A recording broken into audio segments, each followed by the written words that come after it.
the early days of the response to the epidemic were ones where there was still a lot of fear and secrecy around who was actually infected.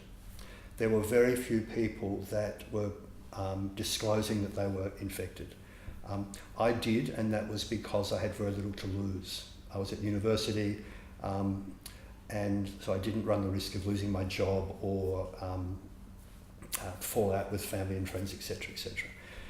And so the early years were very much people, gay men, I suppose, talking about the objectively about the experience of HIV and its impact. At the Hobart Conference, there was a guest speaker from the United States who was a gay man who had been at a historically important meeting which developed the term people living with HIV, which was a significant political point at which shifted from being called victim, which was how it was being portrayed generally, and people with HIV actually turned the tables on that and said, no, we are people living with HIV.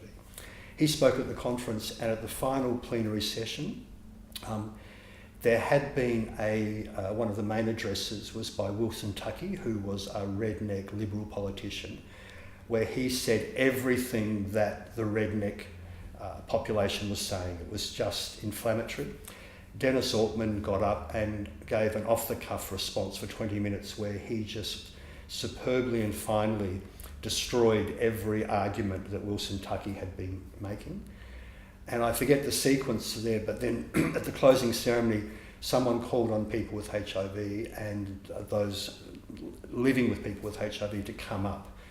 And for the first time from the population, a huge number of people just came from their seats and moved up onto the stage as a public demonstration. And it was, I remember I was with Elizabeth Reed, and just whose husband had died of AIDS a few years earlier. And it was a very, very moving experience.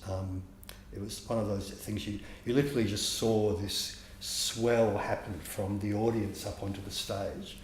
And then that gave rise to planning for the first conferences of people with HIV and the real solidification of the people with HIV movement as an autonomous group.